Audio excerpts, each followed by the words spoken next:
sauvé. Dieu m'a aidé pendant que j'étais à l'hôpital, j'étais dans le coma. J'ai eu un accident forestier et Dieu m'a aidé. C'est les prières que le pasteur avait déjà fait pendant que j'étais là au 6e mois. J'ai eu l'accident avant même que nous soyons maintenant. J'ai fait tout un mois dans le coma. Au mois de juin, bon, on était à la maison et tout d'un coup on nous a appelés et on nous a dit que non, il y a votre petit frère qui a fait un accident. Et quand il est venu dans la nuit, on l'a amené à l'hôpital militaire.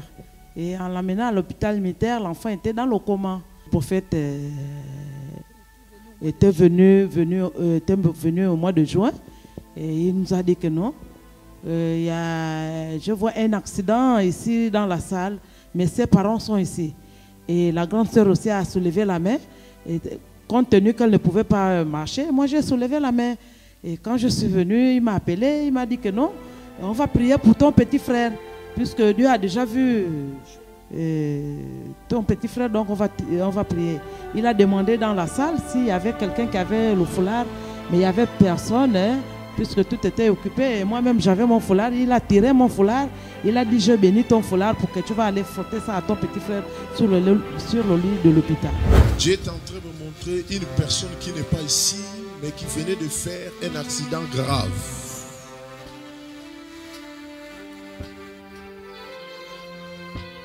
Mais l'un de ses proches est ici. Ça veut dire que c'est un accident à la mort. En ce moment, la personne est gravement malade. Il venait de faire un accident qui voulait lui coûter à la mort. Mais grâce à Dieu, il a survécu à cette mort. Son proche qui est ici s'approche. Avec un mouchoir, je vais prier pour lui tout de suite.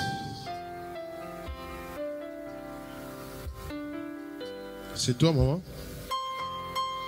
C'est toi? C'est mon parent qui est hospitalisé à Libreville, qui a eu un accident. Mon petit frère. Il a eu un accident où? Ambrose, c'est un abatteur, donc l'arbre est venu lui taper à la tête, donc il est hospitalisé jusqu'alors, il est là-bas. Oui, il est dans le coma. Au coma? Approche, tiens une foulard. Ou bien prends cette foulard-là qui est au-dessus de toi. Là. Donc si tu donnes ces foulards-là, tu vas l'amener, alors tu ne vas plus l'utiliser. Merveilleux pour moi, Dieu. Seigneur Jésus, tu as changé l'eau en vin et tu as changé le vin à ton sang. Je déverse ton sang dans cette foulard. Koroma brova jakara Koroma brova. Élève les mains, maman. Regarde ici.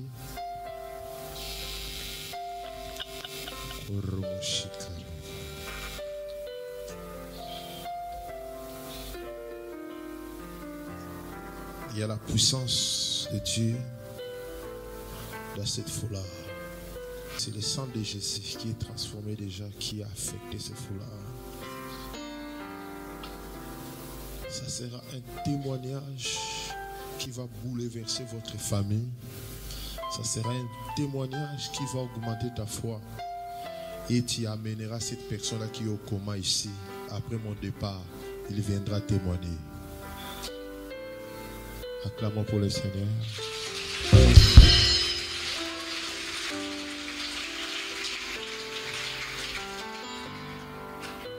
Lorsque tu arriveras là où il est au coma, tu introduis cette foulard, tu mets dans son corps et tu le laisseras avec ce foulard. Et il y aura l'étonnement même aux yeux des docteurs et des médecins qui sont en train de le soigner. Acclamons fort pour l'Éternel. Et arrivé là-bas, je l'ai frotté. Et quand je l'ai frotté, il m'a regardé le même jour. Il m'a regardé. J'ai dit, gloire à Dieu, puisque je ne m'entendais pas que tu devais encore être en vie. Mon petit frère était déjà mort. Vraiment, je l'ai frotté le foulard en question que le prophète avait béni ici. Et je suis partie à l'hôpital, je l'ai frotté sur son corps. Et mon petit frère s'est ressuscité.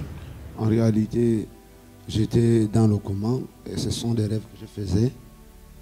Je voyais de la lumière qui me ramenait parce qu'il me fallait traverser de l'autre côté. Il y avait une rivière, il fallait que je traverse. Mais les autres me disaient non, il ne faut pas traverser, il faut repartir chez toi. Le jour où le foulard est arrivé, après la grande soeur m'a frotté le foulard, une fois que j'ai ouvert les yeux, bon, en fait, je ne savais pas réellement ce qui s'est passé. En fait, c'était comme si un pagne blanc qui était posé sur moi. Et puis, ça m'a donné complètement la vie. Et je voyais aussi des mains qui se posaient sur moi. Après, comme vous voyez des oiseaux tout blancs comme ça. Alléluia. Je suis très contente. Je viens remercier le Dieu de Néma parce que j'étais stérile pendant 21 ans. Et mon mari avait fui la maison parce que je ne faisais pas les enfants. Il était allé faire l'enfant dehors. Et quand le prophète avait prié pour lui l'onction de 2017, j'avais acheté le CD à l'église. Donc j'ai pris le CD, j'ai mis dans mon appareil et j'ai collé le ventre contre l'appareil. Donc pendant que vous étiez en train de prêcher pour l'onction de 2017, j'ai attrapé ma bouteille d'huile que j'avais aussi pris, que Mamadou avait ramenée. Donc j'ai collé le ventre contre la télévision, mon écran. Donc j'ai attrapé, vous avez prié. Après vous avez dit bon, frottez. Je suis rentrée dans la douche, j'ai fait le lavement avec l'huile là. Quelques semaines après, j'étais tombée enceinte. Et mon mari qui avait fui la maison en juin, quand vous êtes arrivé, vous m'avez reçu. Il est revenu à la maison. Et j'avais aussi un myome de 58 cm. Quand vous avez prié au mois de juin, le myome a disparu complètement. Même le médecin qui m'a reçu était dépassé. Tu avais un gros myome, mais pourquoi il n'est plus là? Mon bébé s'appelle Néma, c'est le premier Néma au Gabon, papa. Oh là là là là! C'est le premier Néma au Gabon. Acclamons fort pour l'Éternel. Écoutez mes chers frères et sœurs. Nous avons un Dieu qui a créé le ciel et la terre. Rien n'est impossible au véritable Dieu. Combien d'années de stérilité? 21 ans. Je n'attends pas. Combien d'années? 21 ans. Alors toi qui tourmentes de 3 ans, 2 ans, 4 ans, 5 ans, tu ne peux pas recevoir la foi? Hein? Reçois la foi aujourd'hui, tu auras ton miracle. Acclamons fort pour l'Éternel. C'est cette année, au mois de juin, quand le prophète est arrivé, avant qu'il n'arrive, au mois de mai, maman avait demandé de prendre les enveloppes pour les enfants. Donc je témoigne pour ma fille, elle a 27 ans aujourd'hui, elle n'avait jamais conçu. Les Nganga disaient qu'elle ne pourra pas faire les enfants. Quand elle part, oh, excusez-moi mes frères, vous lui voyez qu'elle avait maintenant les appareils génitaux de garçon. J'ai dit c'est faux, ma fille fera les enfants. Et par les enveloppes, j'ai pris 2 pour elle et pour mon petit-fils. Ma fille a 27 ans aujourd'hui. J'ai pris le foulard et l'enveloppe, j'ai mis 5 000. Quand le prophète est arrivé en juin, nous sommes allés chez maman. Il m'a reçu. Je parlais de ma fille. Il a prié. Comme je n'avais pas payé un linge, j'avais un petit mouchoir dans le sac. J'ai pris. Je lui ai présenté ce foulard. Il a prié sur ça. J'ai pris. J'ai amené à la maison. J'ai appelé ma fille. Maman, viens. Oh, envoie avec quelqu'un. J'ai dit non, je ne peux pas envoyer ça. Je vais te remettre ça même propre comme le prophète me l'a donné. Donc quand elle est arrivée, j'ai pris ce foulard, j'ai collé sur son ventre. J'ai dit au nom de Dieu de Néma, ce foulard-là agira et tu feras un enfant. Je suis très contente, ma fille est en grossesse de 4 mois aujourd'hui. Ce n'est pas la victoire. Alléluia. Je viens vous dire que le Dieu de Néma, c'est un Dieu puissant. Au mois d'août, j'étais tombé grave malade. Et la famille, vers la fin du mois d'août, m'avait amené à El Rafa. Arrivé à El Rafa, on m'a hospitalisé. Après les examens qu'ils avaient faits, le docteur avait constaté que j'avais l'insuffisance rénale aggravée. Donc il était question qu'on devait me faire le dialyse et tout ça. Après, quelques semaines, au moment où vous voulez maintenant s'occuper de moi pour m'amener à faire les dialyses, le prophète est venu en séjour privé. Il était ici avec maman à droite. Maman Madeleine a parlé de ma position. C'est comme ça que le prophète est venu à la clinique. J'étais incapable même de me lever pour lui saluer. Il a fait une prière pour moi et il a dit tu vas sortir. Après 30 minutes, ils sont partis, je suis resté. Le lendemain, 3 docteurs arrivent, ils me disent que non, l'insuffisance rénale, la situation a changé.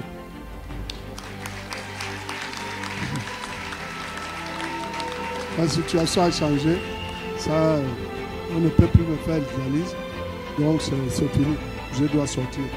Après 4 jours, ils m'ont fait sortir, je me porte bien. Est-ce que ce n'est pas la victoire? Je viens témoigner pour mon grand frère. Mon grand frère a risqué la mort. Il ne mangeait pas, il ne soulevait pas la main. Il était chez le charlatan, chez nous à Makoko. J'ai appelé diaconesse de Genève qui est ma petite. J'ai dit, le grand frère va mourir. Elle m'a dit, il va l'enlever. J'ai fait un effort d'aller enlever mon grand frère chez le charlatan. Le charlatan se fâche. Il me dit, bientôt, ton grand frère va marcher. J'ai dit, je ne veux pas. J'ai dit, j'ai pris un Dieu vivant. Je devais être veuve, mais Dieu m'a épargné d'être veuve. Mais mon grand frère ne va pas mourir. Aujourd'hui, là, je soulève mon grand frère. Je l'ai soulevé. On avait déjà tué le mouton, le sang au corps. Je soulevais mon grand frère. Je l'ai amené à l'hôpital. L'hôpital ici. Ici, au mois de juin, je suis venu. Le prophète Né m'a demandé, les gens qui ont les malades graves, touchez-moi. J'ai pris mon foulard. J'ai touché le prophète Néma. Le lendemain matin, je suis allé à l'hôpital là où mon grand frère était beaucoup malade. Il ne mangeait pas, il ne soulevait pas la main. Il était paralysé. J'ai pris le foulard, j'ai dit, confesse-toi. Et tu effaces, tu dis tout ce que tu as fait comme le mal. Quelqu'un n'est jamais juste, il n'y a que Dieu. Mais quand je vais t'attacher, le foulard là, il faudrait que tu enlèves, tu ouvres ton cœur et tu vas trouver la guérison et tu vas marcher. Il m'a dit, j'ai compris, j'ai déjà fait, attache-moi. J'ai pris le foulard, je l'ai attaché. Quand je l'attache, dans 30 minutes, je comprends, mon grand frère commence à crier. J'ai mal au dos, j'ai mal au dos, j'ai mal au dos. Ça chauffe, ça chauffe. Quand je suis reparti à la maison, 3 jours après, mon grand frère a marché, on l'a fait sortir de l'hôpital. C'est pas la victoire. Notre Père qui est dans les cieux, que ton règne vienne sur la terre, que ta volonté soit faite comme elle est faite dans le ciel. Notre Père qui est dans les cieux, que ton règne vienne sur la terre, que ta volonté soit faite comme elle est faite dans le ciel. Elle n'est pas facile, oh, Rabbi, difficile à comprendre. Oh, Rabbi, nous te disons que nous voulons simplement ta volonté. Elle me fait pleurer, oh, oh Rabbi, est-ce que je l'ai compris? Oh, Rabbi, nous te disons que nous voulons simplement ta volonté. Rabbi, oh Rabbi, simplement ta volonté. Rabbi, oh Rabbi, simplement ta volonté. Rabbi, oh Rabbi, simplement ta volonté. Notre Père qui est dans les cieux, que ton règne vienne sur la terre, que ta volonté soit faite comme elle est faite dans le ciel.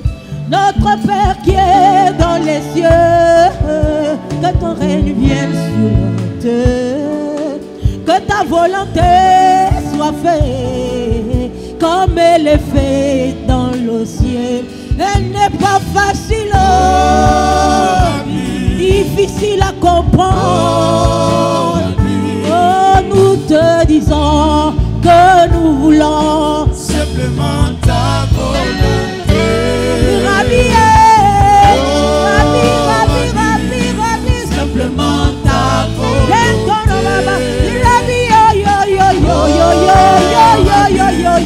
Simplement ta volonté.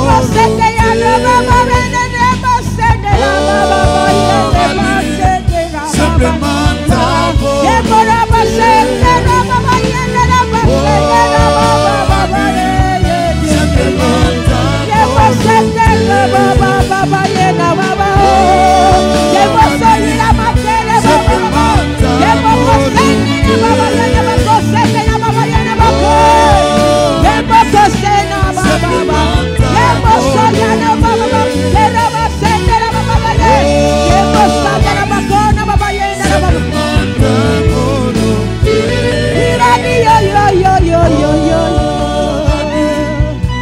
Chantons ensemble. Simplement ta volonté. Chante encore fort, élève la voix.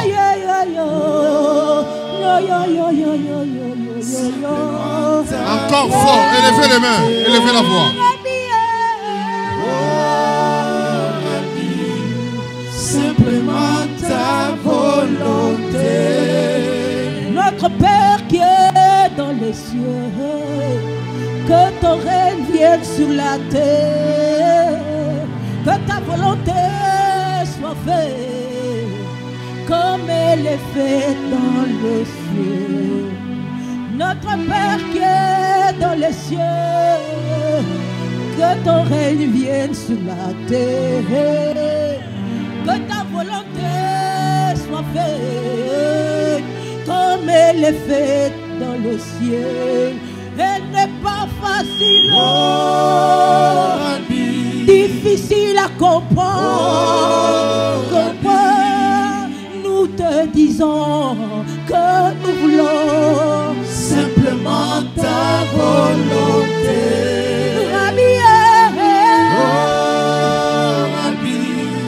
Simplement ta volonté. Tes mains élevées, commence à remercier le Seigneur. Élève la voix, commence à remercier le Seigneur.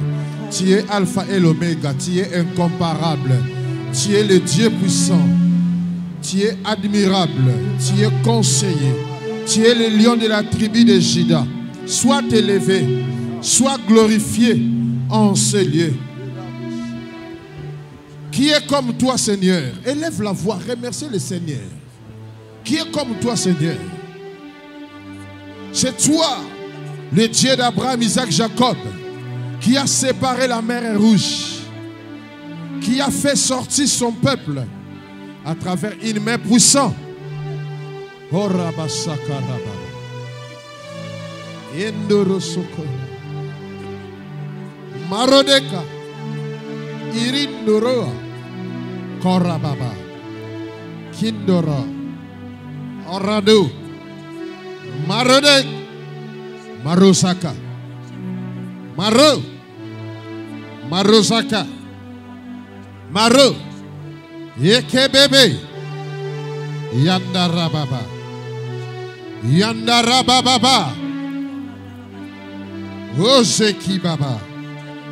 Ozeki Baba. Yekebebe. Yekebebe.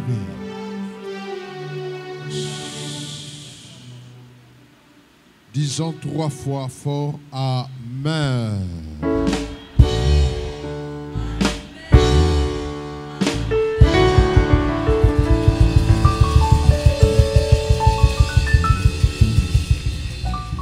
Merci, on peut s'asseoir. Sans plus tarder, prenons nos Bibles. Lisons le livre de Genèse. Chapitre 28.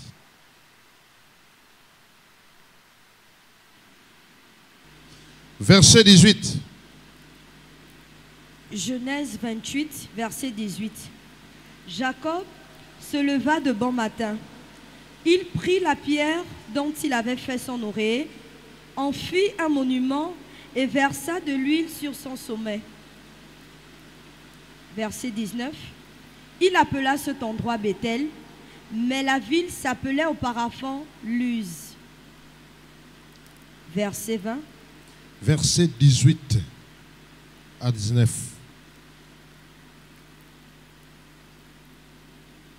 Merci Seigneur Jésus-Christ de bénir ta parole. Qu'il soit béni tout celui qui suit ces messages. Dans les différents réseaux sociaux, à Béni TV, au TBN, dans les différentes chaînes internationales dans le monde, qu'il bénéficie de la même bénédiction que tu es en train de donner ici présent. Nous avons ainsi prié.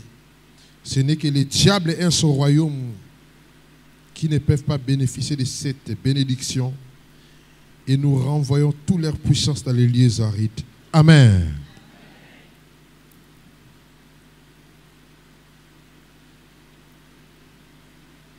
La révélation sur la maison de Dieu. Les gens qui étaient avec nous hier, j'ai illustré quelque chose de très important concernant les passages que nous venons de lire dans Genèse chapitre 28, verset 18.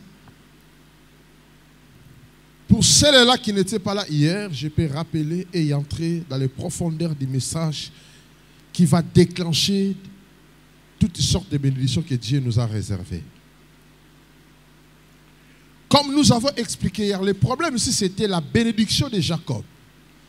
Il a reçu cette bénédiction avec violence parce que cette bénédiction ne lui concernait pas, concernait plutôt son frère Esaü, que le père a appelé. Il lui a dit: moi Isaac votre père, je suis devenu vieux et mes yeux est presque foutu, je ne vois plus. Bientôt je serai rappelé dans le royaume de Dieu et je vais y aller coucher avec mes pères dans les tombes, mon père Abraham. Mais je vais le laisser quelque chose de très important, ça veut dire la bénédiction. Soit mon fils Esaü y entre dans les champs, va me chercher un gibier et prépare-moi ce gibier et je mangerai, mon cœur se réjouira et je te bénirai. Comme nous avons expliqué, la mère a écouté l'instruction que le père donnait à son fils aîné. Comme la mère aimait le cadet, il transmit le message à Jacob. Et Jacob a fait ce que sa mère lui avait dit. Il s'est précipité, il a amené le gibier, la mère a préparé. Et le père avait prononcé de grandes bénédictions concernant la vie de Jacob. Et lorsque l'aîné est arrivé, il a compris que sa bénédiction a été volée par son frère cadet. Et ça suscitait la colère, la méchanceté, la haine, jusqu'à ce qu'il disait: les jours où mon père va rendre son âme, c'est les jours où je tuerai mon frère. Et les parents, ils ont écouté ces paroles. Précisément, sa mère a conseillé à Jacob en disant: tu dois fuir, y aller vers mon frère, ton oncle, Laban, de rester là-bas jusqu'à ce que la colère de ton frère sera apaisée et tu retourneras dans ta patrie. Et Jacob a pris la fuite, comme nous avons expliqué hier. Pendant le chemin, il était fatigué. Il s'est décidé de passer la nuit dans le désert. La Bible déclare, il prit sa tête, il plaça ou il déposa sur une pierre. La même nuit, Dieu lui a visité. Il a vu que le ciel était ouvert. Il y avait une échelle qui a quitté la terre jusqu'au ciel. Et au sommet, il y avait l'Éternel qui était assis sur le trône. Et il y avait les anges de Dieu qui montaient dans le ciel, qui descendaient. Et la voix de l'Éternel commença à parler à Jacob. Lui appela, je suis le Dieu de ton père Abraham, de ton père Isaac. La même manière que j'avais donné des promesses à Abraham, à Isaac concernant la terre où tu te tiens. La même manière que je te donne ces promesses, que je te donne cette terre à toi et à tes descendants. Ne crains point, je serai avec toi. Et la Bible déclare, au même chapitre 28, verset 16, la Bible dit, Jacob s'éveilla de son sommeil. Il dit, vraiment, le Seigneur est enseigneur. Et moi, je ne le savais pas. Il eut peur et dit, que ce lieu est redoutable. Ce n'est rien de moins que la maison de Dieu. C'est la porte du ciel. Jacob, verset 18, Jacob s'éleva de bon matin, il prit la pierre qu'il avait placée sous sa tête.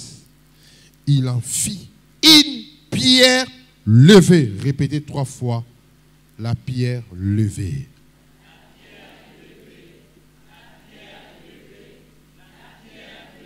Répétez encore 3 fois, la pierre levée.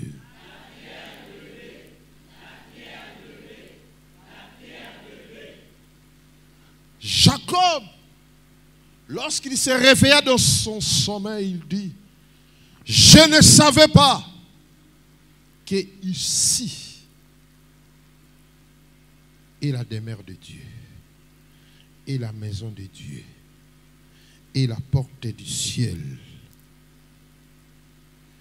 Et la pierre, là où il avait fait coucher sa tête, la Bible dit, il leva cette pierre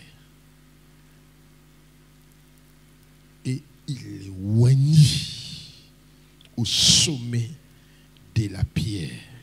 C'est là où nous allons clôturer notre message d'aujourd'hui.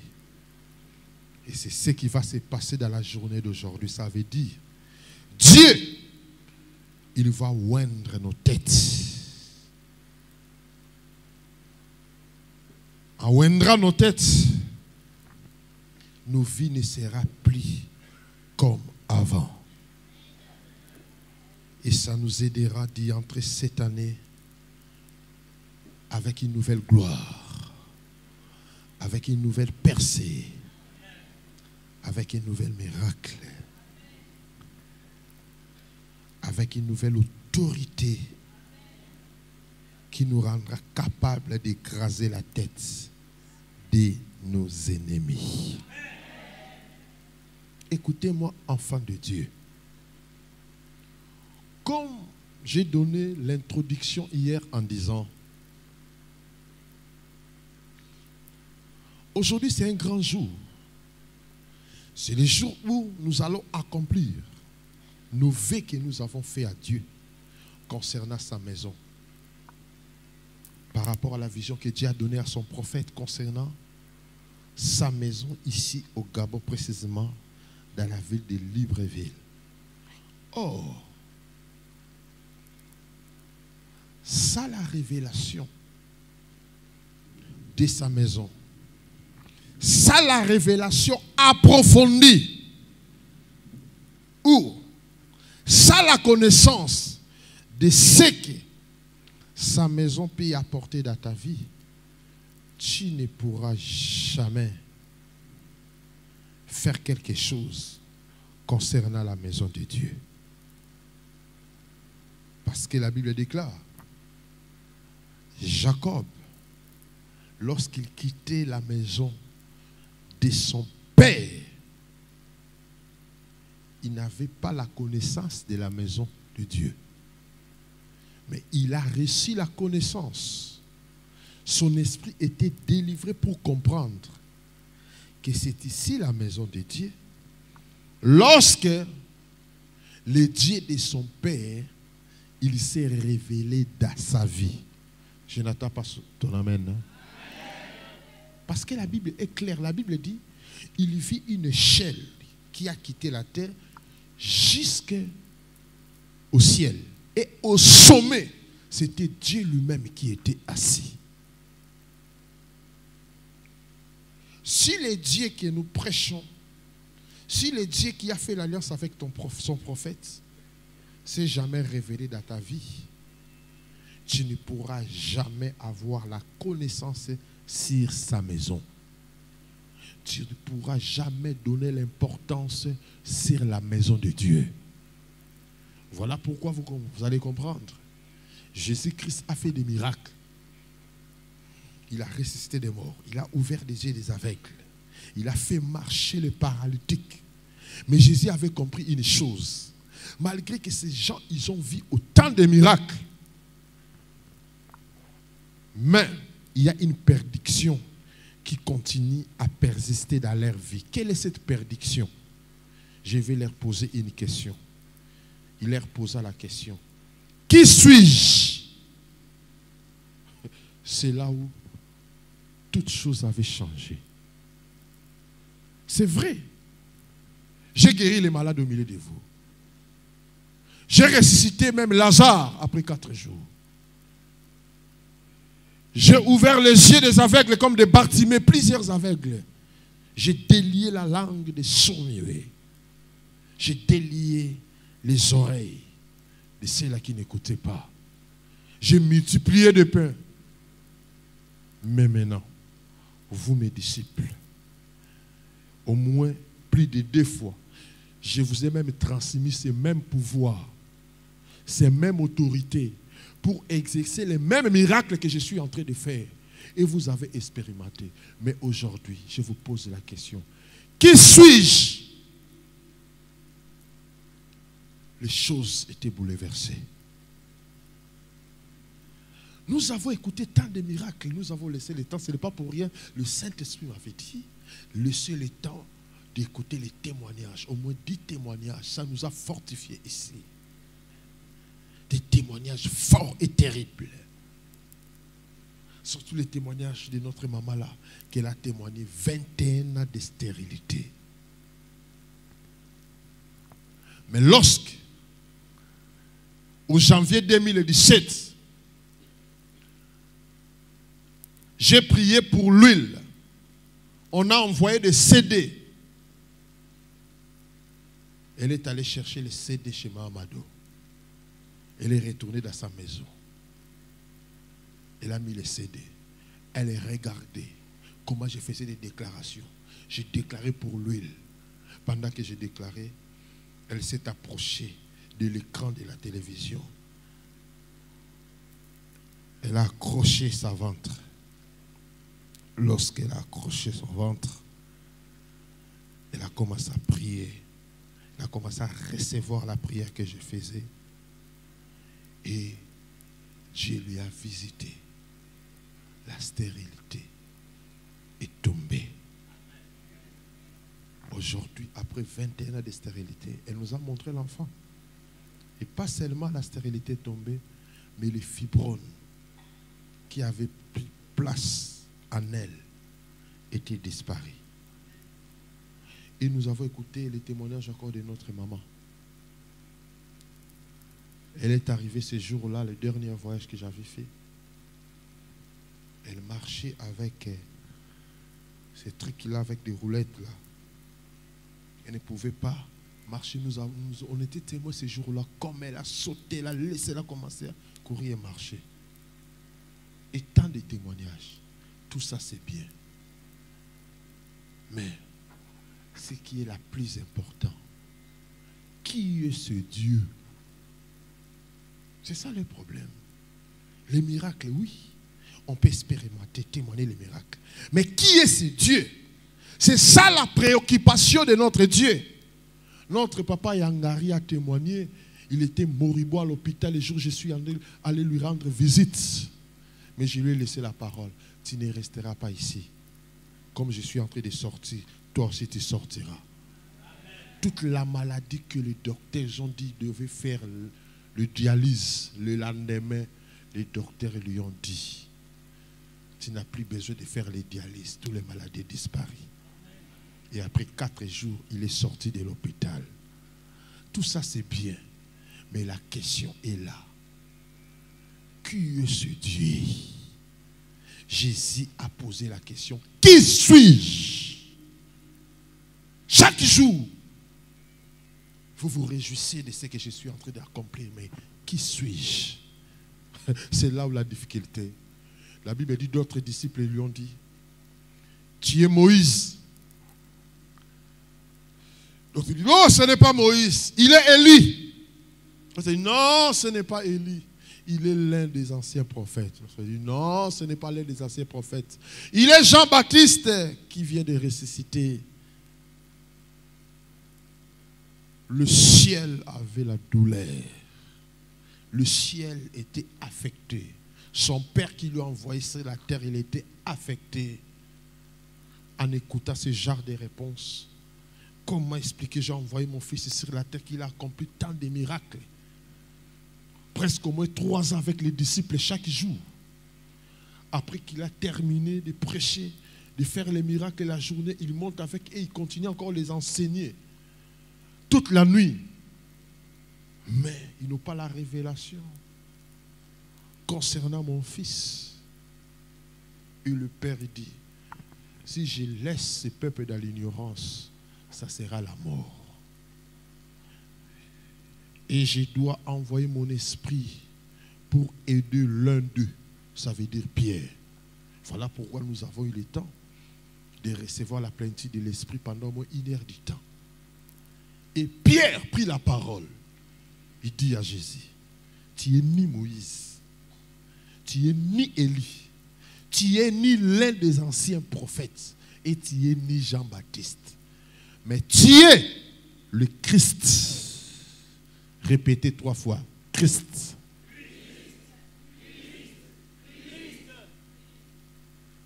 Vous savez, Christ veut dire quoi? Christ veut dire le oint. Répétez 3 fois le oint.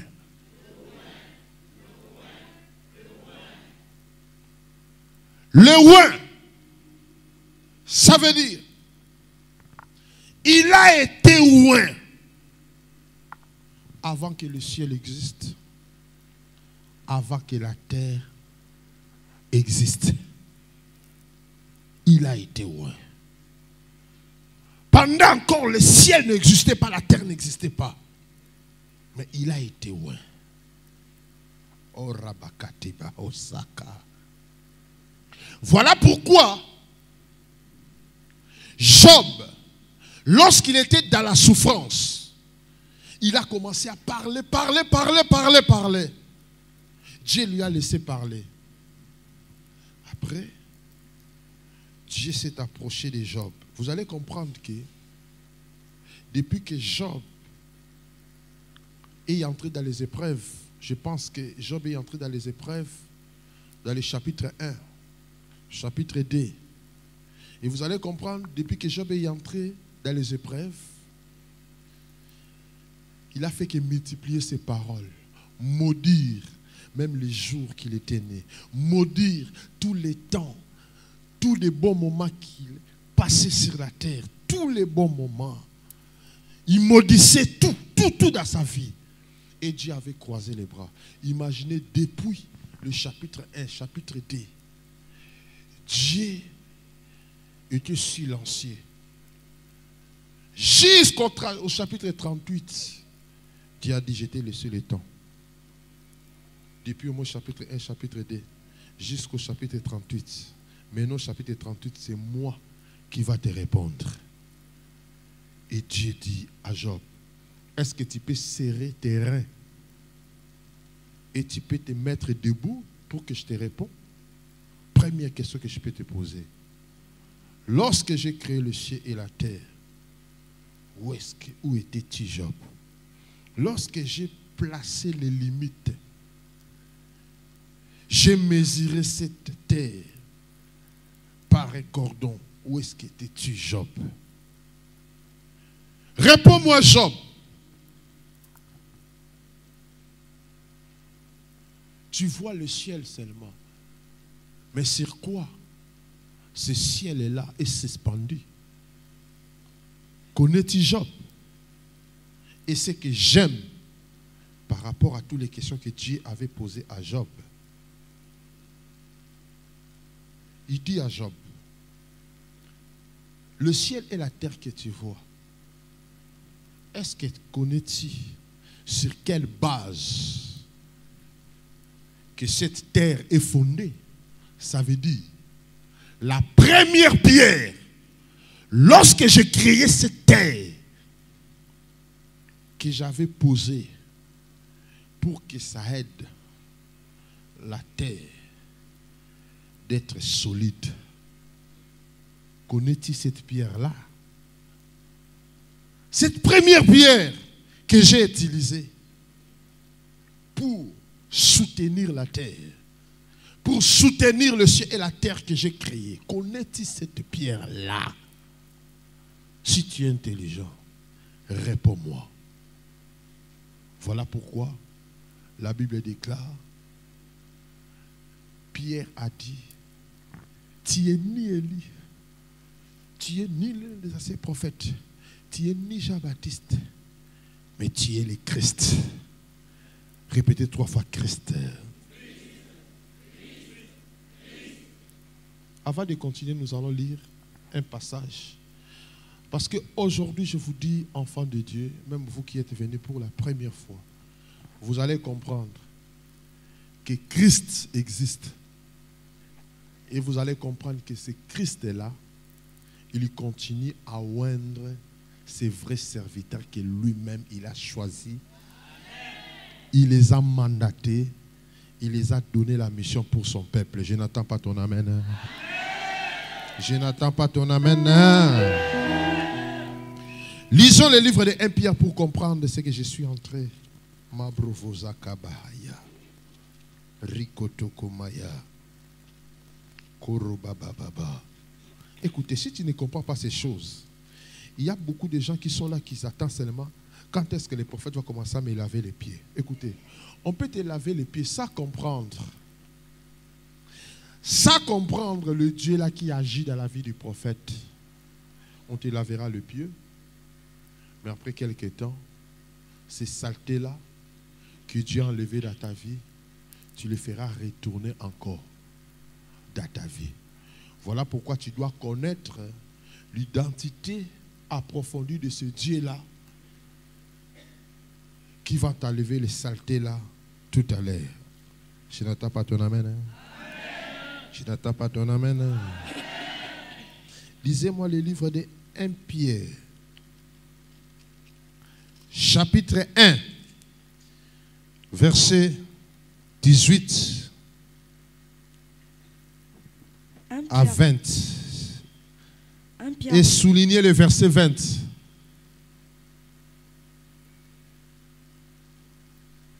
Pierre 1er, verset 18. Vous le savez en effet, ce n'est pas par des choses corruptibles comme l'argent ou l'or que vous avez été rachetés de la manière de vivre dépourvue de sens que vous avez transmise vos ancêtres. Ah, ça veut dire vos ancêtres vous ont transmis des mauvaises mentalités. Ça veut dire la maladie qui était chez les ancêtres a touché des générations et des générations. Des malédictions qui étaient dans les ancêtres ont touché de génération en génération. Le blocage qui était dans les ancêtres a été transmis de génération en génération. Mais, pour que vous soyez rachetés de cette malédiction des générationnels, ce n'est pas par des choses périssables, ni par de l'or, et ni par de l'argent. Continuez.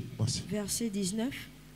Mais par le sang précieux de Christ. Répétez 3 fois, par le sang précieux de Christ.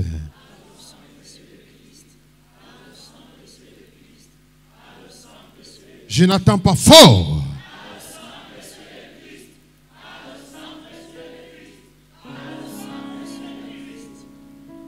Continuez. Qui s'est sacrifié comme un agneau sans défaut et sans tache. Verset 20. Écoutez maintenant le verset 20. Prédestiné avant la création du monde. Prédestiné avant. Hein? C'est ça là a été prédestiné avant.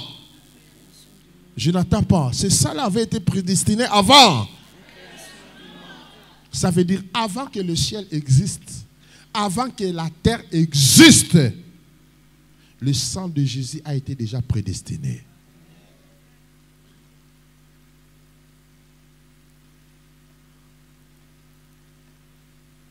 L'agneau de Dieu était déjà là. Alors, je me pose la question. S'il s'agit de s'attacher maintenant,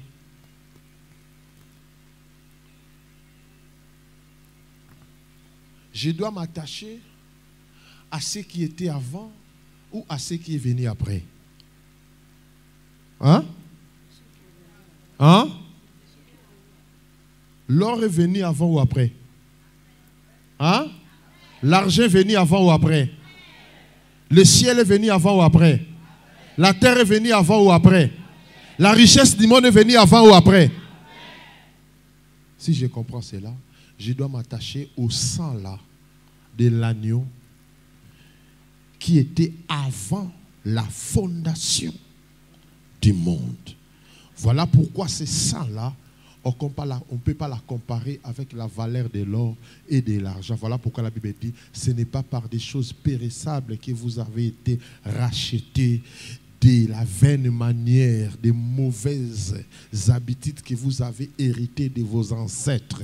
Mais vous avez été rachetés par le sang précieux de Christ, que le Père avait prédestiné avant même la fondation du monde. Or, quand on parle avant la fondation du monde, pour que Dieu crée le ciel et la terre, il avait besoin d'une pierre pour soutenir le ciel et la terre.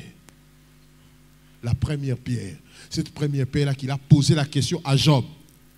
Connais-tu la première pierre que j'ai posée pour que ça soutienne le ciel et la terre? Quelle est cette pierre-là?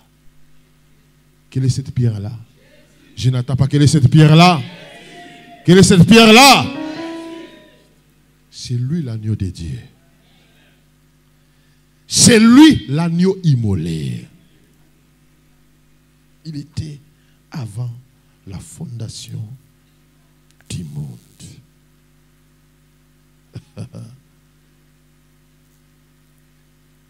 Il était avant la fondation du monde. Qui suis-je? Tu es Élie. Ah! Élie était avant la fondation du monde.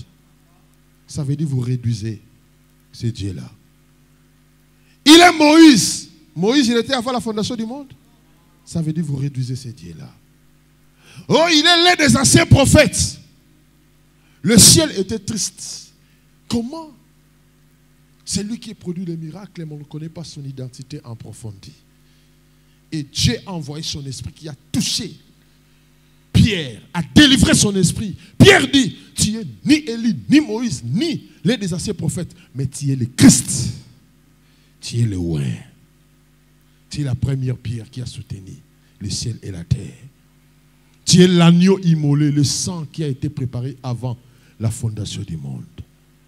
C'est cette pierre-là qui a été oint avant la fondation du monde. Voilà pourquoi, lorsque Jésus y entra pour la première fois dans l'église pour faire le discours, dans Luc chapitre 4, verset 18, il dit ceci: l'Esprit du Seigneur est sur moi. Parce qu'il a fait quoi? Il m'a oint où? Je n'attends pas ton amen. Je n'attends pas ton amen. Écoutez maintenant. Jésus regarda Pierre, il dit, écoute Pierre, ce n'est ni le sang qui t'ont révélé ces choses. Ce n'est ni la chair qui t'ont révélé ces choses. Mais c'est l'Esprit de mon Père qui est dans les cieux.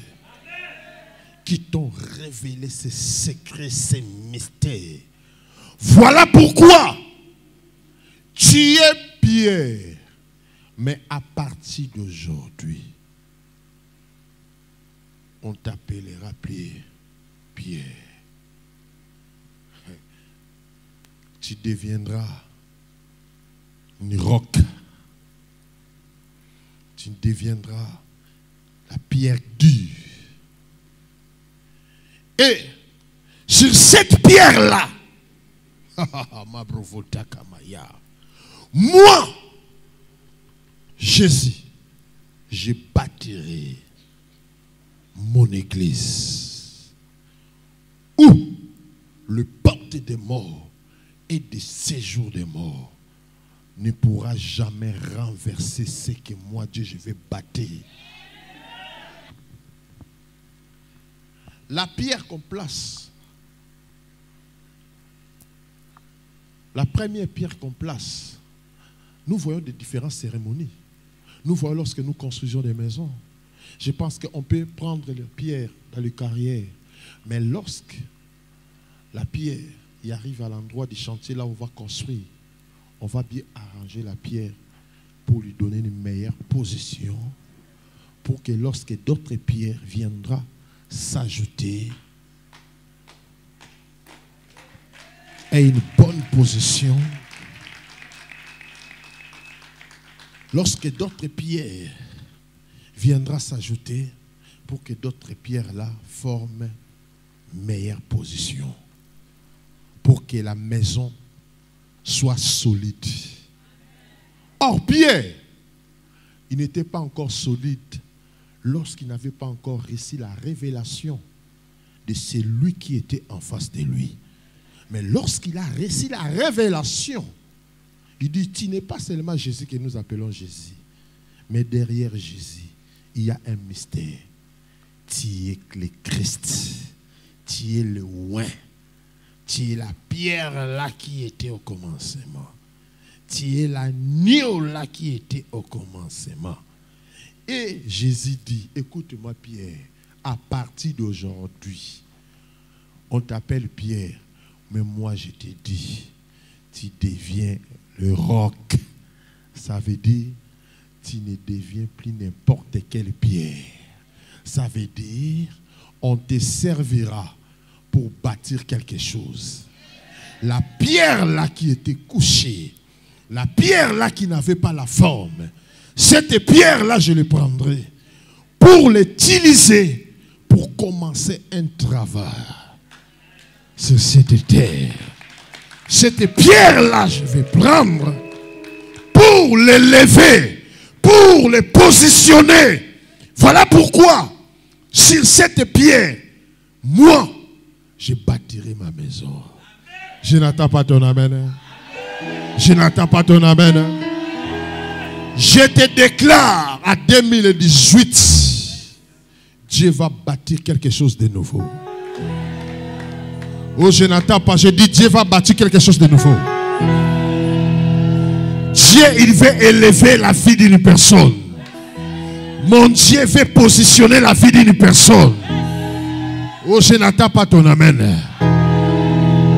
Même si ta vie boitait, même si ta vie n'avait pas de sens, même si ta vie n'avait pas de forme, mais Dieu, il veut te relever, te redresser pour bâtir quelque chose de solide. Lorsque tout le monde, même tes ennemis, regardera, ils diront, quel que soit le vent, quelles que soient les vagues, aucune puissance ne pourra renverser cette maison qui vient d'être construite. Oh, je n'attends pas ton amen. Je n'attends pas ton amen. Tu es pierre. Et sur cette pierre, je bâtirai mon église. Où les portes des morts et des séjours des morts n'approuveront point. Écoutez, lorsque Dieu redresse ta vie, ça veut dire il a un projet de bâtir quelque chose de nouveau en toi. Or, lorsque Dieu commence à bâtir quelque chose, aucune puissance pourra renverser ce que Dieu. Voilà pourquoi, si la vie de beaucoup de gens aujourd'hui cherche à bâtir, après quelques temps, pouf, le travail tombe. Après quelques temps, le projet tombe. Après quelques temps, le mariage tombe. Après quelques temps, tout ce que les gens bâtissent tombe. Pourquoi? Parce que le problème, ce n'est pas c'est le départ. Le problème d'abord, c'est le départ. Pendant que tu t'es précipité à bâtir, quel était l'élément solide? Quelle était la pierre que tu as utilisée? Est-ce que la pierre avait une bonne position? Est-ce que la pierre était élevée? Parce que la Bible déclare, lorsque Jacob se réveilla de son sommeil, il prit la pierre, il avait placé la tête. Il a dit, tu ne garderas plus la même position là. Je dois t'élever. Je dois d'abord t'élever et te oindre au sommet. Et c'est cette manière que mon Dieu veut élever la vie de beaucoup de gens aujourd'hui. La vie de plusieurs personnes aujourd'hui. Je n'attends pas ton amen. Je n'attends pas ton amen. Et je te déclare, comme tu seras élevé aujourd'hui, il y a un nouveau travail qui sera bâti dans ta vie. Il y a de nouveaux projets qui seront bâtis dans ta vie. Il y aura une nouvelle guérison qui sera bâtie dans ta vie. Il y aura une nouvelle opportunité qui sera bâtie dans ta vie. Toutes les choses qui seront bâties dans ta vie, ça sera appelé une nouvelle chose. Oh, je croyais que tu voulais dire 3 fois une nouvelle chose.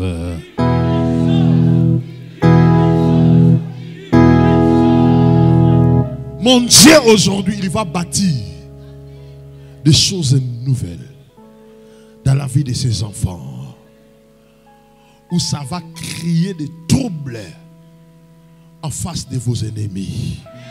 Ils ne vont pas comprendre. Mais d'où viennent ces choses? Mais nous n'arrivons plus à l'écraser. Nous n'arrivons plus à détruire. Nous n'arrivons plus à disperser. Parce que Dieu a commencé à te redresser pour bâtir quelque chose de nouveau. Dieu de Néhéma, il veut relever une nouvelle pierre au Gabon pour bâtir son royaume au Gabon. Je n'attends pas ton amen. Hein? Je n'attends pas ton amen. Hein?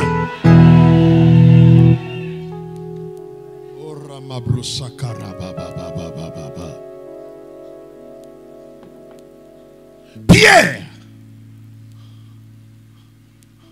avant la révélation, il n'était pas la pierre de valeur qu'on pouvait utiliser. Mais après la révélation, il est devenu la pierre de valeur qu'on pouvait utiliser pour commencer quelque chose de grand. Ayez la révélation de Dieu qui travaille avec son prophète. Parce que c'est là où tu auras des problèmes. Témoigner que je suis guéri, ce n'est pas mauvais, c'est bien. Témoigner que j'étais stérile, je suis guéri, ce n'est pas mauvais, c'est bien. Mais les gens viendront souffler dans tes oreilles. Que le Dieu là qui t'a guéri, c'est un faux Dieu. Qu'est-ce que tu diras? Le Dieu de votre prophète, là, c'est le Dieu de l'Inde. Le Dieu de votre prophète, là, c'est le Dieu du Vatican. Le Dieu de votre prophète est là, c'est le Dieu d'un cacara, des rosicruciens, des pharmaçons. Le Dieu de votre prophète est là. Vous ne voyez pas lorsqu'il vient, il a des soutanes, il a des robes longues. Les miracles, ce n'est pas mauvais, c'est bien. Mais Jésus a dit, qui suis-je? Qui suis-je?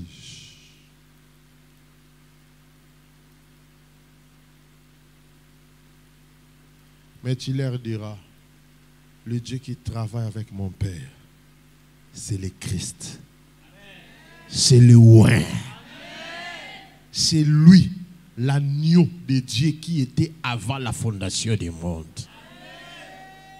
C'est celui-là, le Fils du Dieu vivant. Je n'attends pas ton amen. Hein? Je n'attends pas ton amen. Hein? Tu sortiras aujourd'hui avec des bénédictions doubles dans ta vie. Première bénédiction, ça sera la délivrance de ton esprit. Ça, c'est la première bénédiction. Et d'autres bénédictions là que nous allons ajouter, ça viendra automatiquement. Mais la première bénédiction, c'est la délivrance de ton esprit. Mes chers frères, nous tous, nous n'avons pas le même Dieu. C'est là où les gens confondent. Parce qu'on appelle un tel prophète, ils sont égaux. Parce qu'on appelle un tel apôtre, et tous ils sont égaux. Parce qu'on appelle pasteur, bishop, nous tous nous sommes égaux. Non, tu dois connaître le Dieu qui agit dans la vie de la personne qui est en face de toi. Si tu ne connais pas ce Dieu-là, aujourd'hui tu peux dire amen, mais demain tu vas régner ce Dieu-là. Voilà pourquoi je prends l'état pour te communiquer la connaissance approfondie sur le Dieu qui me fait sillonner dans le monde. Le Dieu là qui fait trembler le monde partout où je passe. Et cette année 2018, il m'a dit davantage, il fera trembler encore plus que toutes les années depuis qu'il a commencé le travail avec moi. Je n'attends pas ton amen.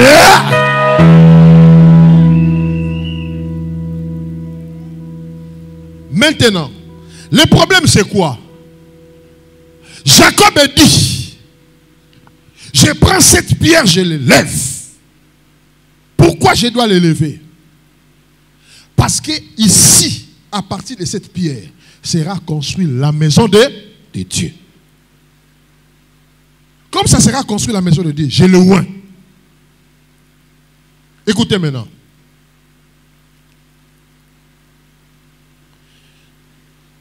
Ce que Dieu n'aime pas, lorsqu'il te positionne, il te donne la forme, que tu commences à chercher d'autres positionnements qui ne viennent pas de lui. Que tu commences à chercher d'autres formes qui ne viennent pas de lui.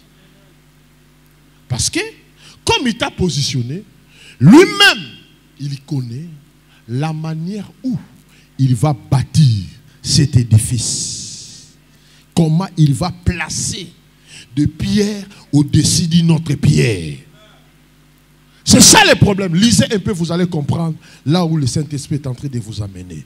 Lisons vite, s'il vous plaît. Lisez d'abord Deutéronome chapitre 16, versets 21 à 22. Lisez-moi. Deutéronome d'abord. Commencez d'abord par Deutéronome 16, 21 à 22 et puis nous allons retourner à Deutéronome 7. Ça veut dire, lorsque l'Éternel cherche à relever ta vie, il ne veut pas voir tout autour de toi une autre pierre levée, une autre statue levée. Pour que cet autel-là vienne faire un travail en toi. Ou accomplir quelque chose dans ta vie. La Bible dit, Dieu le déteste. Pourquoi Dieu le déteste? Lisez maintenant Deutéronome 7, tu vas comprendre pourquoi Dieu le déteste. Lisez Deutéronome 7, verset 5 à 6. Deutéronome chapitre 7, verset 5 à 6. Écoutez. Verset 5. Voici au contraire comment vous agirez envers eux. 1. Vous démolirez leurs autels. 1. Vous briserez leurs statues. Ça veut dire, dans ma version dit, vous briserez leurs pierres levées. Ça veut dire, comme Dieu a déjà élevé une autre pierre, la première pierre, ça veut dire il ne veut pas voir.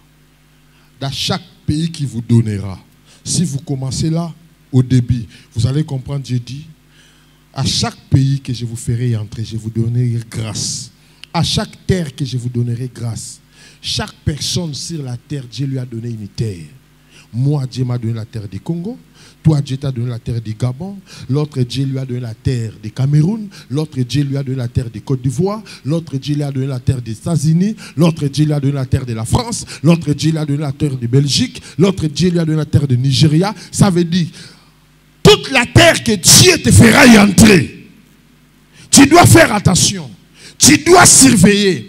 Est-ce qu'il y a une pierre levée quelque part? Il y a un statue élevé quelque part? Ça veut dire que tu dois commencer à détruire.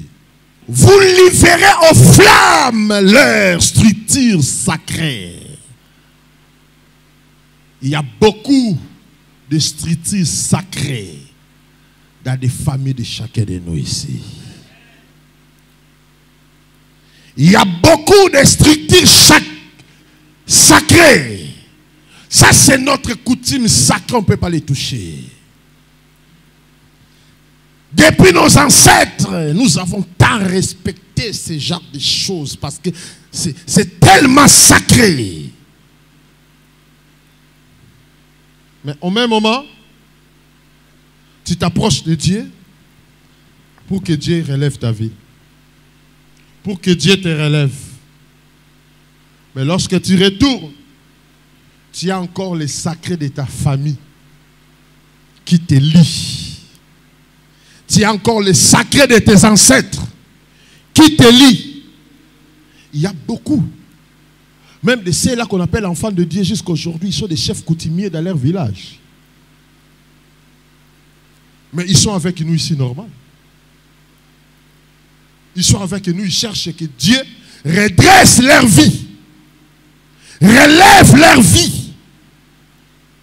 Mais lorsqu'ils retournent dans leur famille, ils sont honorés comme des chefs coutumiers. Ça veut dire, ils ont des structures sacrées. Or, Dieu a ordonné de détruire tous ces structures sacrées que lui, il n'a pas levé.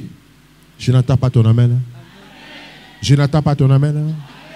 Je n'entends pas ton amen. Hein? C'est moi comment laisser le pouvoir de cette famille.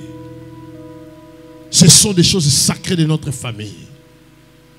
Je l'ai hérité chez mes pères. Tu l'as hérité chez ton père. Mais ce sont des statuts. Ce sont des statuts sacrés que tu appelles sacrés. Et tu cherches que Dieu relève ta santé, relève ton travail, relève ta commerce, relève tes projets. Tu ne verras pas la main puissante de ce Dieu. Parce que la Bible dit que c'est un Dieu jaloux. On ne le mélange pas. Aujourd'hui, il y a beaucoup de mélanges. Les enfants de Dieu cherchent à mélanger ce Dieu. Ces dieux, on ne peut jamais les mélanger. Amen. Je n'attends pas ton amen. Amen. Je n'attends pas ton amen. Hein? Aujourd'hui, même beaucoup de pasteurs, ils travaillent avec le pouvoir de leur famille. Ils travaillent avec les sacrés de leur famille. Ils disent que ça, c'est le sacré de nos familles. Ils se réfèrent au pouvoir de leur famille. Écoutez, même si tu cries le nom de Jésus du matin au soir, sache que ce sont les démons qui agissent en toi. Ce n'est pas le Dieu vivant qui travaille avec toi. Parce que le Dieu vivant là, il ne se mélange pas.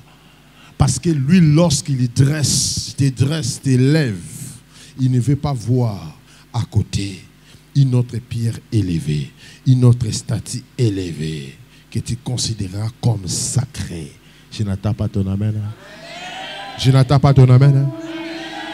Il y a beaucoup des enfants de Dieu que leurs esprits sont liés. Tout ce qu'ils doivent faire, ils doivent se référer à leur village. Je dois demander d'abord dans notre village. Je dois demander d'abord dans les ancêtres du village. Ce que je dois faire, ça veut dire, tu as une pierre levée quelque part. Tu cherches que Dieu relève ici. Et tu es là, en communion encore avec d'autres dieux, des faux dieux. C'est ce que mon Dieu aujourd'hui me dit.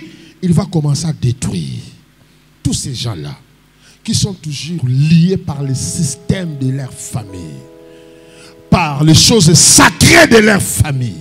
Ils n'aiment pas s'en débarrasser avec. Parce qu'on les a dit, les jours où tu les seras, tu mourras. Ça, c'est le diable. La Bible appelle le diable, c'est le père du mensonge. Tu ne mourras jamais. Parce que tu as crié à celui qui était avant que le ciel soit, avant que la terre soit. C'est celui-là l'agneau de Dieu. C'est celui-là la pierre qui soutient le ciel et la terre. Je n'attends pas ton amen. Je n'attends pas ton amen. Je n'attends pas ton amen. Je te déclare enfant de Dieu, tu verras dans ces derniers temps comment tous les faux puissances qui agissent à l'église, au nom de l'église, au nom de Jésus, sera anéanti et brisé. Notre Dieu n'a pas le mélange.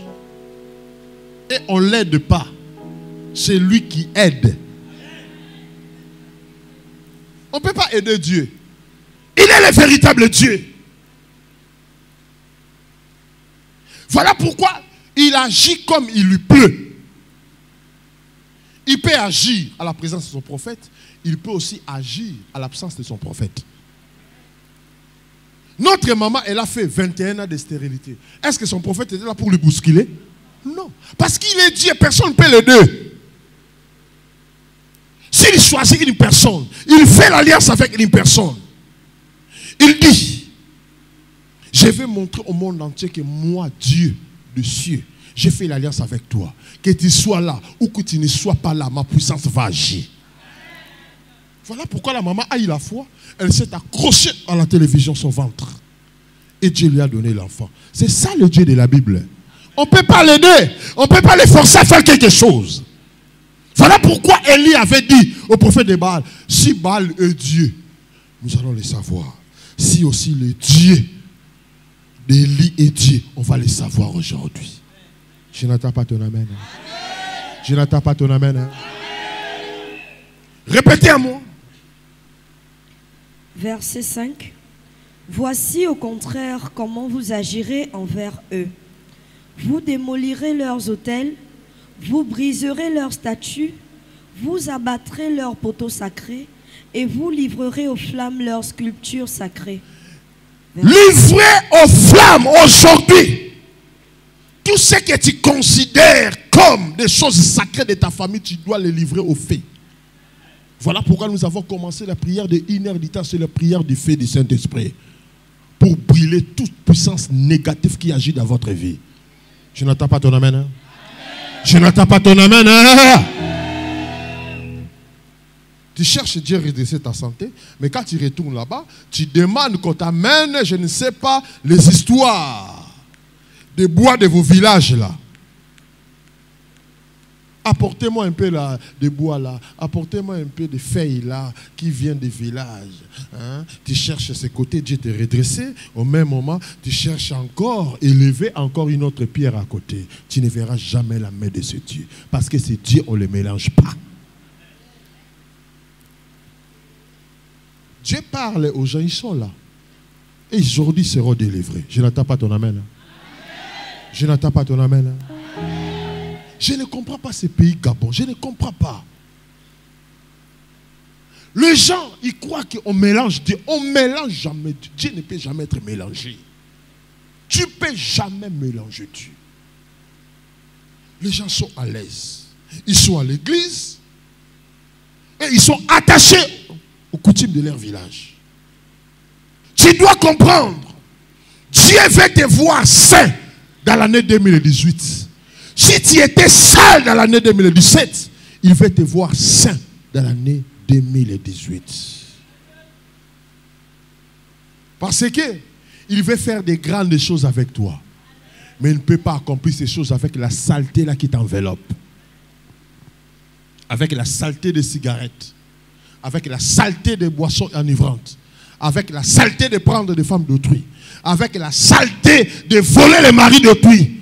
Dieu, il veut te voir un peuple saint dans cette année 2018. Et tu comprendras tout ce que tu as cherché par des 21 jours, un seul jour dans un clé d'œil, tu vas les toucher. Je n'attends pas ton amen. Hein? Je n'attends pas ton amen. Hein? Verset 6. 6. Tu es un peuple saint. Tu es un peuple saint. Pour l'Éternel ton Dieu. Pour l'Éternel ton Dieu. L'Éternel ton Dieu. L'Éternel ton Dieu. T'a choisi. T'a choisi. Pour que tu sois. Pour que tu sois. Un peuple. Un peuple. Qui lui appartient. Qui lui appartient. Ça veut dire que tu deviens la propriété de l'Éternel. Ça veut dire que c'est l'Éternel qui va commencer à frapper la poitrine en disant que c'est ma propriété privée. Ne touchez pas, c'est mon adresse à moi. Vous n'avez plus les droits. Quelle que soit la puissance de vos coutumes, vous ne pouvez plus les toucher. Elle m'appartient cette femme. Il m'appartient cet homme. Il devient ma propriété privée. Et tu comprendras, la même maladie qui est en train de ravager toute la famille, mais quand ça arrive dans ta porte, ces maladies-là est nulle et sans effet. Pourquoi? Tu deviens la propriété de l'Éternel. Je n'attends pas ton amen. Hein? Je n'attends pas ton amen. Hein? Oui. Qu'il lui appartienne, oui, parmi tous les peuples qui sont à la surface de la terre. Parmi tous les peuples qui sont sur la surface de la terre. Dieu a regardé, a dit, c'est celui-ci qui m'appartient. C'est un avantage. Je n'attends pas ton amen. Je n'attends pas ton amen. Je n'attends pas ton amen. Hein?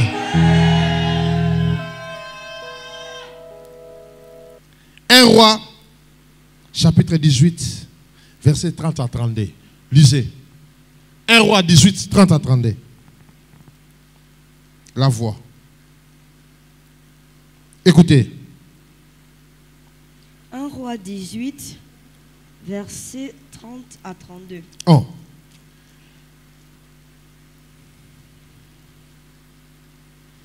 Verset 30.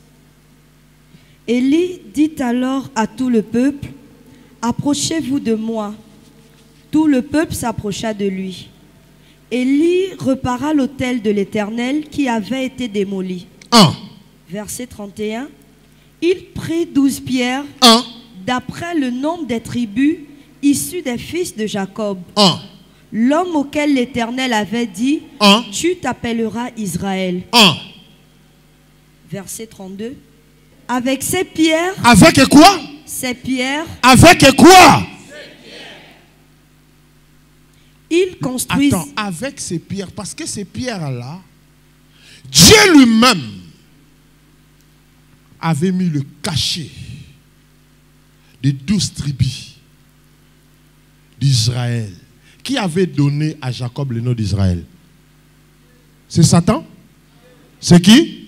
C'est Dieu lui-même qui avait donné à Jacob. À partir d'aujourd'hui, tu ne seras plus appelé Jacob, tu seras appelé Israël. C'est Dieu lui-même qui a élevé Jacob comme Israël. Comme il l'a élevé comme Israël. Il dit à Élie, voilà ces faux prophètes, ils ont fait leur cérémonie. Ils ont passé le temps. Le feu n'est pas descendu. Prends les 12 pierres. Tu vas mettre les noms que moi, j'ai élevés, j'ai redressés. Continuez. Qu'est-ce que tu feras avec ces pierres? Il construisit un autel. Il fait quoi? Il construisit un autel au nom de l'Éternel. Il construisit avec ses pierres un autel au nom de quoi? Au nom de quoi? Au nom de quoi?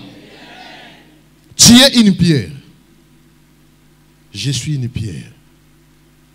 Il est une pierre. Nous sommes une pierre. Vous êtes des pierres. La Bible déclare dans le livre de Matthieu chapitre 3, versets 11 à 10. Jésus a dit aux pharisiens, ne vous prétendez pas dire que nous sommes enfants d'Abraham. Quand je vous déclare, sur des pierres que vous êtes en train de piétiner là, Dieu est capable de susciter des vrais enfants d'Abraham. Et la Bible déclare, les jours où Jésus est entré en Jérusalem avec la gloire, les gens criaient, les femmes criaient, Hosanna, Hosanna, c'est lui qui vient avec le nom de David. Les pharisiens, ils ont défendu à Jésus, ils ont dit, dis à ces gens de cette terre de ne plus crier. Jésus a dit, si vous leur fermez la bouche, je suis capable de ordonner à ces pierres de commencer à crier. Répétez 3 fois, je suis une pierre. Fort! Comme tu es une pierre, Dieu va te prendre pour construire son autel et placer son nom là. Je n'attends pas ton amen. Hein? Je n'attends pas ton amen. Hein? Comme tu es une pierre, Dieu va te prendre, construire un autel qui sera à lui. Ça veut dire, lorsqu'il va élever cet autel, il ne veut pas voir un autre autel à côté élevé. Il ne veut plus voir un autel encore une autre élevé à côté. Parce qu'il veut faire de toi un autel. son nom. Parce que quand Dieu élève son autel, là où tout le monde a échoué, toi tu vas rester. Je n'entends pas ton amen. Hein? Je n'entends pas ton amen. Hein? La Bible dit les prophètes de Baal, ils ont échoué. Mais lorsque Élie a élevé l'autel au nom de Dieu, il a rassemblé les pierres. Lorsqu'il a commencé à prier, Dieu d'Abraham, Isaac et Jacob, qu'aujourd'hui tous ces peuples de faux prophètes reconnaissent que je suis ton serviteur. La Bible dit, avant qu'il termine la prière, le feu est descendu à consommer l'holocauste. L'autel qui est élevé au nom de l'Éternel ne peut jamais échouer. Tu n'échoueras pas à cette année 2018. Si toi tu as échoué à 2017 parce que tu avais élevé une autre autel à côté de toi. Mais cette année, prends la décision que comme je commence l'année, jusqu'au décembre de cette année, il n'y aura pas une autre autel qui sera élevé à côté. Ça sera que Jésus-Christ qui a fait l'alliance avec son prophète Néhéma. Ça sera que le Dieu de Néhéma qui sera exalté dans ma vie. Ça sera que le Dieu de Néhéma qui sera élevé dans ma vie. Ça sera que le Dieu de Néhéma qui sera mon sujet de mon louange. Ça sera que le Dieu de Néhéma qui sera glorifié, loué, exalté. Chez toutes les personnes qui sont tout autour de moi reconnaîtra qu'il n'y a qu'un seul Dieu dans ma vie. C'est le Dieu qui a fait l'alliance avec son prophète. Je n'entends pas ton amen. Je n'entends pas ton amen. Dieu veut faire de toi son autel. Tu es une pierre, il veut faire de toi une autel. Parce qu'en toi, il veut faire descendre le feu. Le livre toujours de Genèse, chapitre 32, versets 10 à 11. C'est là où nous clôturons. Genèse 32, versets 10 à 11. Écoutez maintenant. Vous allez les suivre à haute voix. Verset 10. Jacob dit, Dieu de mon grand-père Abraham, Dieu de mon père Isaac, Éternel, toi qui m'as dit, retourne dans ton pays, dans ton lieu de naissance, et je te ferai du bien. Je suis trop petit pour toutes les grâces et pour toute la fidélité. Parlez fort. Répondez Verset fort 11. parce que c'est votre miracle qui commence là. Verset 11. Je suis trop petit pour toutes les grâces et pour toute la fidélité dont tu as fait preuve envers moi, ton serviteur. En effet, j'ai passé ce Jourdain avec mon bâton et maintenant, je peux former deux camps. Répétez encore, j'ai passé ce Jourdain-là. Répétez. J'ai passé ce Jourdain avec mon bâton et maintenant, je peux former deux camps. Répétez encore fort là. En effet, j'ai passé ce Jourdain avec mon bâton et maintenant, je peux former deux camps. Écoutez, avant que Jacob traverse le Jourdain, il avait placé sa tête où? Sur la pierre. Il avait vu le ciel ouvert. Il a vu l'échelle. Les anges montaient et descendaient. Lorsqu'il se réveilla, il dit, je ne savais pas que Dieu était enseigné. Il prit la pierre où il avait posé sa tête. Il y releva la pierre. Il y oignit le sommet. Il a pris l'huile. Il a déposé au sommet de la pierre. Il dit, c'est ici qui sera érigée la maison de l'Éternel. Cet endroit sera appelé Bethel, qui veut dire la maison de Dieu. Père, Là où je suis en train de continuer mon voyage, tout ce que tu me donneras comme richesse, je les ramènerai à cet endroit. Là où je suis en train de continuer mon voyage, tout ce que tu me donneras comme richesse, j'amènerai les dîmes dans cet endroit. Après avoir conclu cette prière, la Bible dit, il continue son chemin. Il n'avait qu'un seul bâton. Il avait que le bâton dans la main. Écoutez, si tu reçois la révélation de la maison de Dieu, quelle que soit la condition qui, ça peut te trouver maintenant. Quelle que soit la condition de la vie sociale que tu peux avoir, sache que ta vie ne restera plus la même. Je n'attends pas ton amen. Hein? Je n'attends pas ton amen. Hein? Je n'attends pas ton amen. Hein? Lorsque le monument de Dieu est dressé dans ta vie, même ici aujourd'hui, on te voit marcher avec les babouches. Même ici aujourd'hui, c'est d'autres personnes qui sont en train de te loger. Même ici aujourd'hui, c'est d'autres personnes qui sont en train de te nourrir. Même ici aujourd'hui, tu dépends de la vie de d'autres personnes. Sache que ta vie ne restera plus jamais le même. Jacob est en train de dire, ces Jourdains, les jours que j'ai passés ici, j'avais que mon bateau à la main. Mais aujourd'hui, moi qui est trop petit, comment je peux bénéficier de toutes ces grâces? Je te dis, les gens te regarderont. Ils seront étonnés. Quelle que soit ta taille, quel que soit le niveau de ta vie sociale, quelle que soit la façon que les gens peuvent te voir maintenant, mais la bonté de Dieu qui va placer aujourd'hui dans ta vie est tellement grand au-dessus de ta taille, est tellement grand au-dessus de tes études de fête, est tellement grand au-dessus des relations que tu as, est tellement grand, même si tu n'as pas de relation, mais la bonté de Dieu qui est au-dessus de toi, c'est ce qui va confondre tes ennemis. Jacob a dit, je suis tellement petit, qui suis-je pour bénéficier?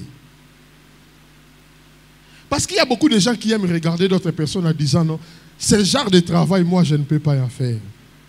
Ce genre de travail, moi je ne peux pas être engagé. Ce genre de mari, ah moi je ne peux pas me marier avec.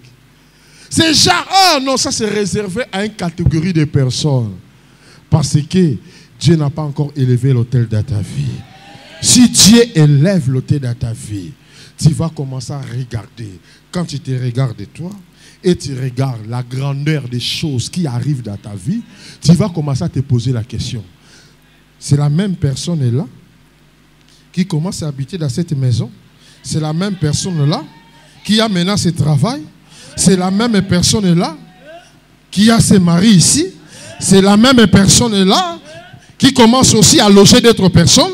C'est la même personne-là qui commence aussi à supporter, à nourrir d'autres personnes. C'est la même personne-là. Parce que Jacob est en train de dire, je suis tellement petit face aux merveilles de Dieu qui se présentent devant de moi. Parce que j'ai traversé ce jour-là avec un bâton. Mais voilà, moi je retourne dans ma ville de naissance avec 2 camps. Répétez 2 camps. 2 camps.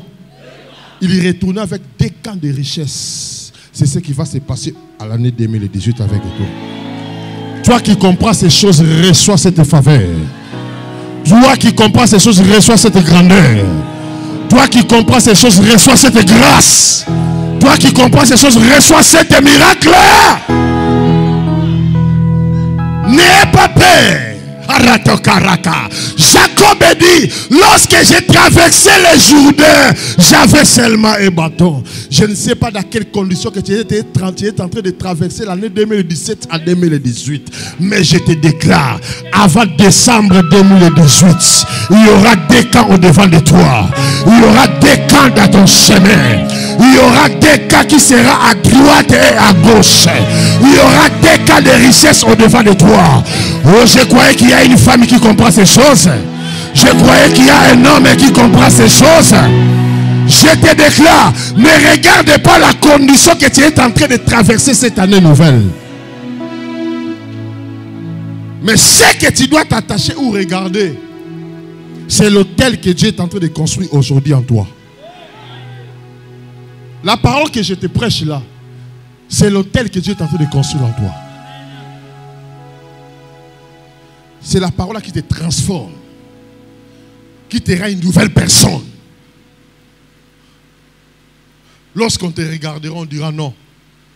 Cette femme, elle n'appartient plus à la prostitution. Elle appartient maintenant à Dieu.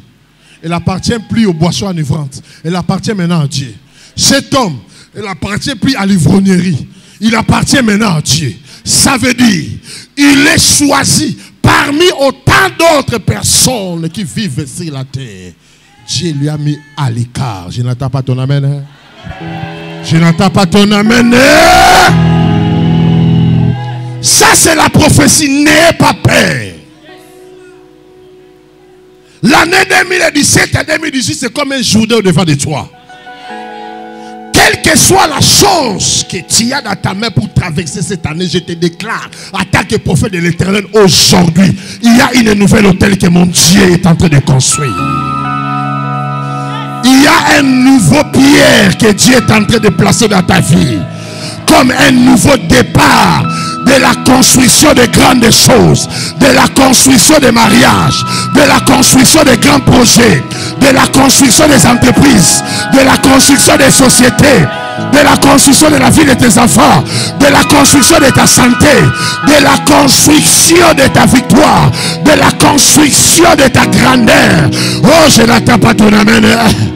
Je n'attends pas ton amen. Je n'attends pas ton amen.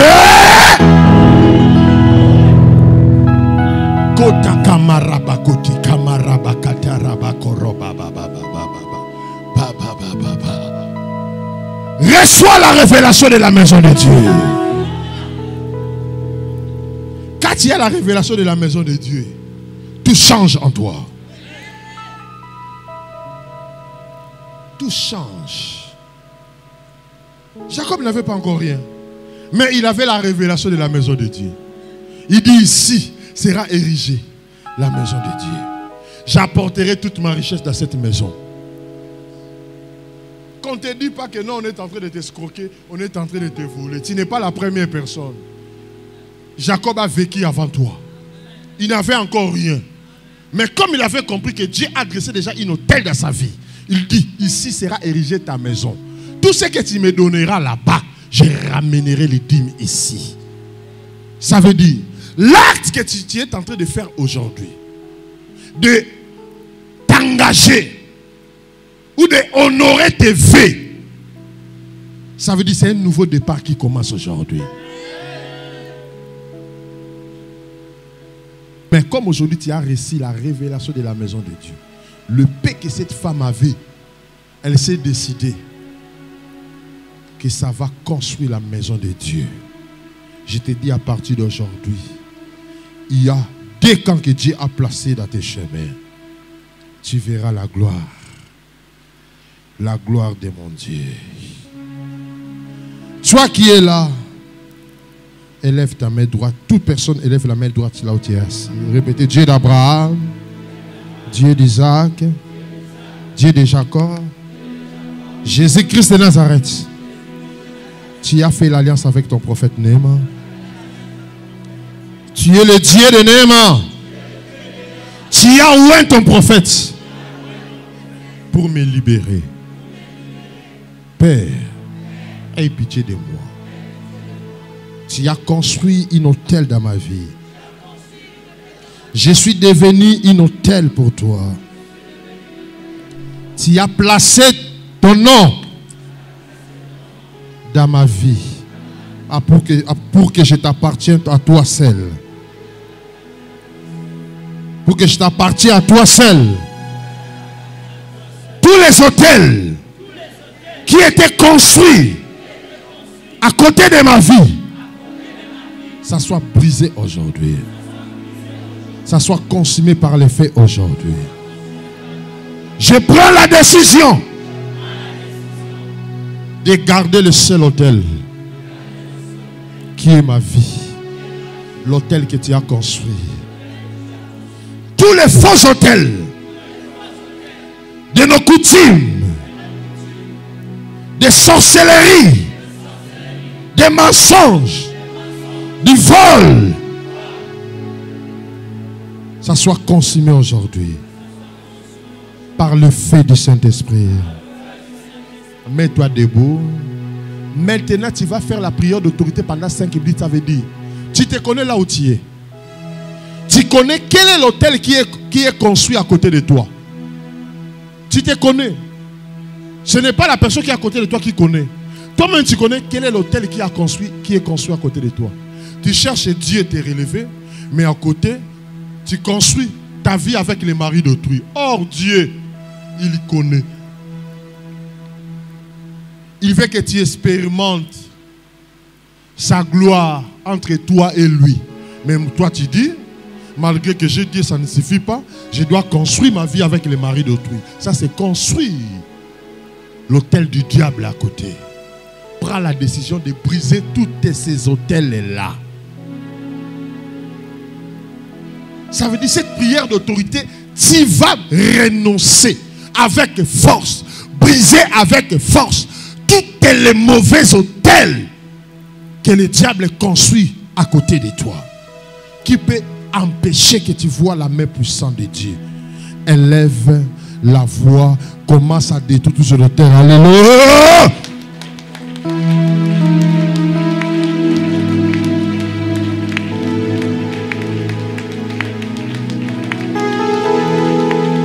Élève la bouteille d'huile.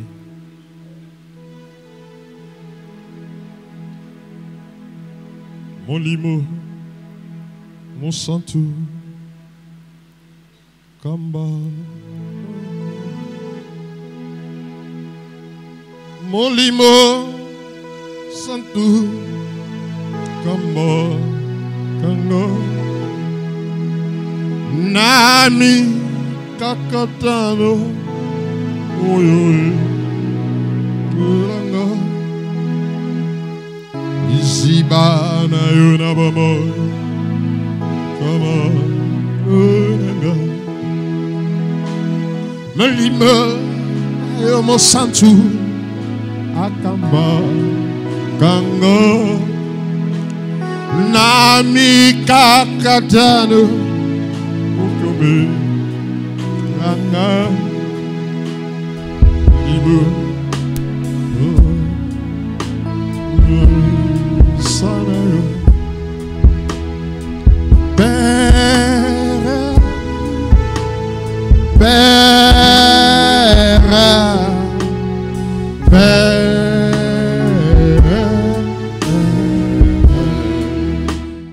Père, Dieu d'Abraham, Dieu d'Isaac, Dieu de Jacob. Endorobakatarabaha. Mirindoroko sakarabaha.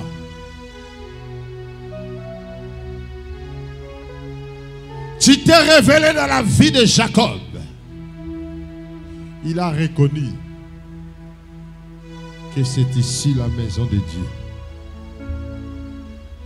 C'est ici qui sera érigée la maison de Dieu. C'est ici qu'on appellera Bethel. Il a élevé la pierre, il a ouvert au sommet de la pierre. Et il déclara toutes les richesses que tu me donneras. J'amènerai comme dîme dans ta maison. Père, ce sont des pierres que tu as déclarées aux sacrificateurs en Israël. Si vous défendez ces femmes et ces hommes de chanter Hosanna, je suis capable de ordonner à tous ces pierres de commencer à crier. L'onction que tu as mis dans ma tête, je suis en train de ordonner à tous ces pierres qui vont expérimenter une nouvelle louange dans leur bouche à travers l'huile qu'ils ont touchée dans leurs mains. Quel que soit l'endroit où ces bouteilles d'huile ont été achetées, toutes ces bouteilles d'huile ont été ramenées dans cette salle comme des huiles ordinaires. Mais sur ma parole, ton oin, tu as fait l'alliance avec moi, comme tu avais fait l'alliance avec Abraham, Isaac et Jacob. Rakato koribakanda mahaya. Rakataka maraka sokora. Maradakato kora makatiri bogoza. Hera makara makoro barakatoroba. Même tout celui qui me suit à travers Béni TV, à travers TBN, tu peux prendre ton bouteille et l'élever là où tu es. Le même onction qui est en train d'affecter toutes ces bouteilles d'huile élevée, ça va affecter ton huile là où tu es. Jésus-Christ, l'huile que tu as déposée sur ma tête, touche toutes ces bouteilles d'huile, ça soit transformé en huile d'onction maintenant.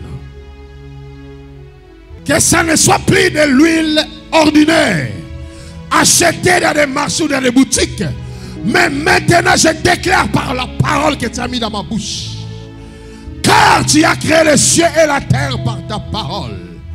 Tu as dit que le ciel soit et le ciel fit, la terre soit et la terre fit. Tu appelles les choses qui n'existent pas à l'existence. Et la même parole puissante tu as placée dans ma bouche. Ta parole déclare que ta main n'est pas courte pour toucher. Père, laisse que ta main puissante touche, secoue toutes ces bouteilles d'huile qui est dans cette salle. Lorsque cette huile sera déversée dans la tête de chacun, ça mène une nouvelle dimension de l'onction, une nouvelle dimension de la puissance de la vie des enfants. Même si la personne était envoûtée, qu'il soit délivré de tous les esprits impurs, quels que soient les esprits de leur village qui avaient lié sa vie, englouti sa vie, qui soit libérée. Quel que soit le nom des maladies qui étaient dans le corps, lorsque cette huile touchera le corps, laisse que les malades soient guéris.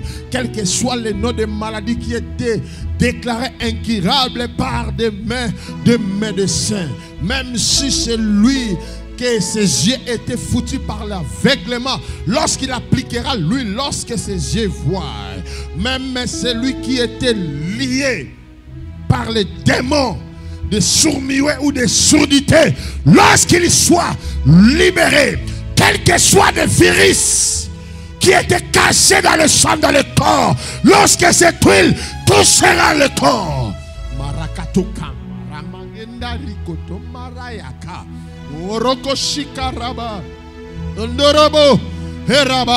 tu es le même Dieu qui avait donné la révélation à Jacob de oindre la pierre. Aujourd'hui tu es le même Dieu qui me donne cette onction de oindre la tête de chacun de tes enfants qui sont en ce lieu. Laisse que cette huile amène de nouvelles percées dans leur vie, nouvelle élévation, nouvel succès, de nouvelles portes dans leur vie. Père, en quittant ces lieux, lorsqu'ils vont retourner dans leur maison, rien que la présence de cette bouteille, tout ce qui était caché comme sorcellerie, partout ils vont y entrer dans des maisons, dans des parcelles, ça soit anéanti et brisé rien que par la présence de ces bouteilles. Rakatoko maharakatia. Indoroko sangiri makandorobaha. Ikarabakotoroma indiribaha. Ikarabakotoroma handarabahea. Ikarabakotoroma handiribasa. Andorobakatoroba shikarabaha. Père, la présence de ces bouteilles dans la maison de chaque enfant de Dieu qui est ici amène le fait de consumer tout ce qui était anormal, qui était caché dans la maison de tes enfants. Père, même les gens qui sont au loin, c'est lui qu'on va envoyer cette huile. Quelle que soit sa maladie, qui soit guérie. Quels que soient ses problèmes, qu'il soit libéré. Même celui qui est dans le coma, qu'il soit visité par la puissance. Au nom de Dieu de Néhéma, j'ai ainsi prié. Tu élèves ton huile pendant une minute, commence à dire merci Dieu de Néhéma, parce que mon huile n'est plus une huile ordinaire, c'est devenu une huile d'onction. Tu as oué mon huile. Commence à prier, commence à prier.